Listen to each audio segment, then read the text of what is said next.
헨리 조지의 생각에 그렇다면 빈곤의 원인은 무엇이냐? 그러면 분배 문제 아니냐? 분배라는 거를 헨리 조지는 이제 그 고전 학파에 기반을 두고 있기 때문에 고전적인 생산이 삼려서 토지노동 자본, 그리고 거기에 맞춰서 지대 임금이자. 그런데 토지라는 거는 사람이 만들지 않은 것이고 사람한테 주어진 조건이기 때문에 토질의 차이에 대해서 나중에는 토질만이 아니고 리카도까지만 해도 토질이 굉장히 중요했는데 헨리 조지는 토질만 이야기하는 것이 아니고 위치, 요즘과 같은 그런 개념입니다. 위치도 대단히 중요하다 하는 이야기를 하면서 어쨌든 사람이 개인이 어쩔 수 없는 것이고 주어진 조건이기 때문에 토지에 대한 대가가 먼저 가고 나머지가 임금과 이자가 된다 그랬습니다. 임금과 이자는 한편이라는 거죠. 헨리 조지의 정의에 따른 자본은 오늘날 자본하고 우리가 자본이라고 할 때 개념하고 좀 다르다 그랬죠. 고전파적인 고전경제학적인 자본입니다. 그러니까 자본과 노동은 한편이고 토지는 다른 한편. 말하자면 이제 분배의 관점에서 보면 적편이라고 이렇게 생각을 했습니다. 그런데 지대가 자꾸 올라가면 자연히 나머지 두 개가 적어질 수밖에 없는 거 아니냐. 그렇게 이야기를 했습니다. 그런데 그거를 더욱더 악화시키는 것이 투기다.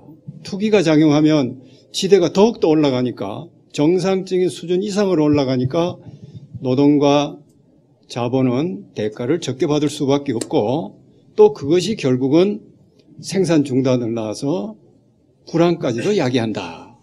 불황이 되면은 제일 먼저 치이는 계층이 누구냐? 그 빈곤 계층 아니냐. 그래서 빈곤층이 더욱더 빈곤하게 되고 가난해서 헤어나지 못한다. 이렇게 설명을 했습니다. 그것이 책의 5권까지입니다. 그러면 그 해결책은 무엇이냐? 지난번에 영문을 제가 소개해 드렸습니다만 문제는 사람이 만들지 않은 토지를 사유화하는 데 있으니까 그거를 모두의 것으로 하자. 꼭 국유화하자 하는 뜻이 아닙니다. 모두의 것으로 하자. 모두의 것으로 하는 방법에는 여러 가지가 있는데 공공임대제도 있고 지대만 환수하는 방법도 있고 여러 가지가 있는데 이미 토지 사유가 정착된 사회에서 그 당시에 미국과 같은 사회에서는 지대만 환수하면 토지를 모든 사람의 것으로 하는데 충분하다. 더 이상 할 필요가 없다.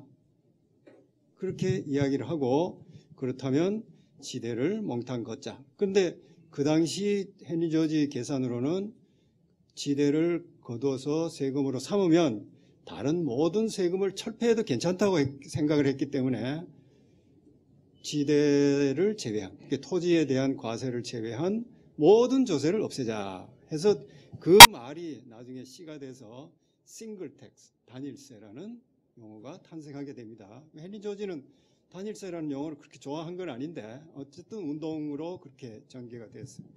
요즘도 헨리 조지 그러면 단일세 그렇게 하고 야 요즘 같은 세상에 단일세 무슨 단일세 그런 말이 나옵니다만 아무튼 연원이 그렇습니다.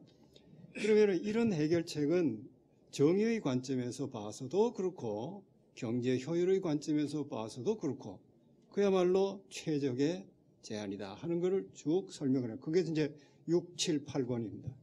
헨리 조지는 악은 단숨에 해치워야 된다 하는 표현을 쓰면서 지대세를, 지대환수를 오늘이라도 당장 하자. 그렇게 이야기를 했습니다. 그런데 지대를 환수를 하면 매매가격, 즉 지가는 제로가 됩니다. 뭐 그렇게 했느냐? 그거는 경제학의 기초이기 때문에 학교에서 잘 안 가르치지만 굉장히 쉬운 기초이기 때문에 뭐냐면 이제 지가는 매매 가격은 미래지대의 합입니다. 근데 미래지대가 없어지면 정부에서 징수해서 없어지면 지금 남는 게 뭐가 있습니까? 없죠. 제로죠.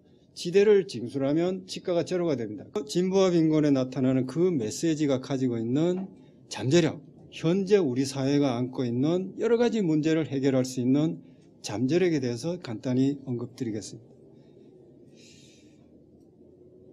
저는 4가지를 드러놨는데요. 뭐 첫째는 너무나 당연한 겁니다.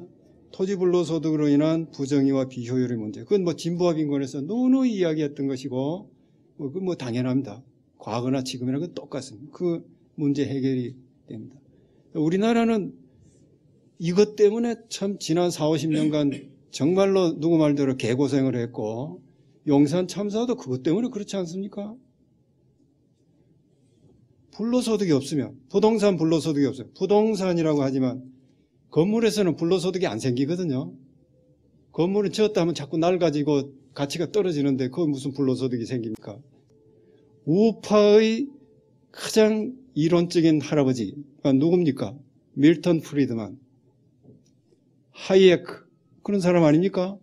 밀턴 프리드만이 뭐라고 했는지 아십니까? 프리드만은 아무튼 정부가 작아야 되고 세금은 싫다고 한 사람이니까. 헨리 조지가 이야기했던 그런 토지 보유세는 가장 덜 나쁜 세금이다. 이 정부가 유지가 되려면, 물론 프리드만은 정부의 필요성을 인정을 했습니다. 작아야 된다고 했을 뿐이지. 토지 보유세는 the least bad tax라고 했습니다. 가장 덜 나쁜 조세라고 했습니다. 그거를 뭐 한 번만 이야기한 것이 아니고 돌아가시기 직전에 인터뷰할 때도 그 말이 나왔습니다. 평생을 그런 신념을 가지고 살았던 사람입니다. 하이에크도 말이죠. 그 요새 뭐 자칭 시장주의자들은 하이에크 책도 막 번역을 해서 뭐 이렇게 하고 막 하이에크는 뭐 자생적 질서를 뭐 존중을 했다 그렇게 말을 하는데 그렇지 않습니다. 뭐 그 말 자체는 틀린 게 아니지만. 자, 그러면은 제가 퀴즈를 하나 낼까요? 하이에크는 도시계획에 찬성했겠습니까? 안 했겠습니까? 어떻습니까? 얼른 생각하면 안 했을 것 같죠? 왜? 자생적 질서를 존중하는 사람이니까. 하이에크는 도시계획은 절대로 필요하다고 했습니다.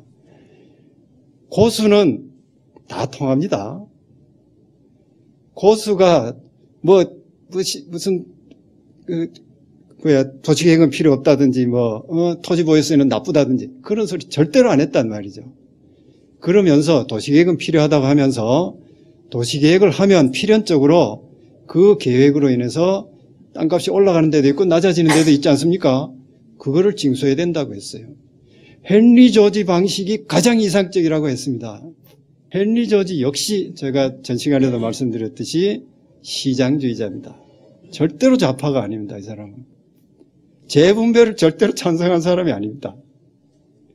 예, 마지막으로 지공주의는 자본주의와 사회주의를 지향하는 제3의 이데올로기다. 어떤 의미에서 그러냐? 예, 표 2를 봐주십시오. 자본주의는 토지와 자본을 다 사유 원칙으로 하고 있습니다. 사회주의는 토지 자본을 다 공유 원칙으로 하고 있습니다. 근데 지공주의는 토지는 공유는 국공유가 아닙니다. 지난번에도 말씀드렸듯이 우리 모두 이것으로 만든다 이 말이죠. 그 구체적인 방법은 토지 사유제 사회에서는 지대 환수 그거만 하면 된다 이거죠. 나머지는 뭐 할 필요가 없다. 뭐 토지 몰수 이런 거 다 필요 없다. 뭐 상속도 하게 하고 뭐 무슨 뭐 거래도 하게 하고 다. 자본은 사유. 자, 자본을 철저하게 사유로 한다면 자본에서 세금을 걷는 것이 옳습니까? 옳지 않습니까? 옳지 않죠. 예, 그 논리에 충실한다면 토지를 공유로 해서 그걸로 불충분하면 그때 자본이라든지 소득이라든지 그런 데서부터 세금을 징수할 수 있는 것이지 우선순위는 토지세에 비해서 훨씬 떨어진다 이거죠. 또 모든 경제학 교과서가 인정하고 있듯이 토지 보유세는 가장 우수한 조세. 분배정의 면에서 우수하고 경제 효율 면에서 우수하고 시장주의자들이 정말 시장주의자라면 도저히 거부할 수 없고 거부해서도 안 되는 조세가 바로 토지 보유세입니다. 그렇게 하자는 겁니다. 그래서 결국 이제 다시 말씀드리자면 헨리 조지는 이상은 사회주의, 방법은 자본주의. 그렇습니다. 좌도 우기론입니다.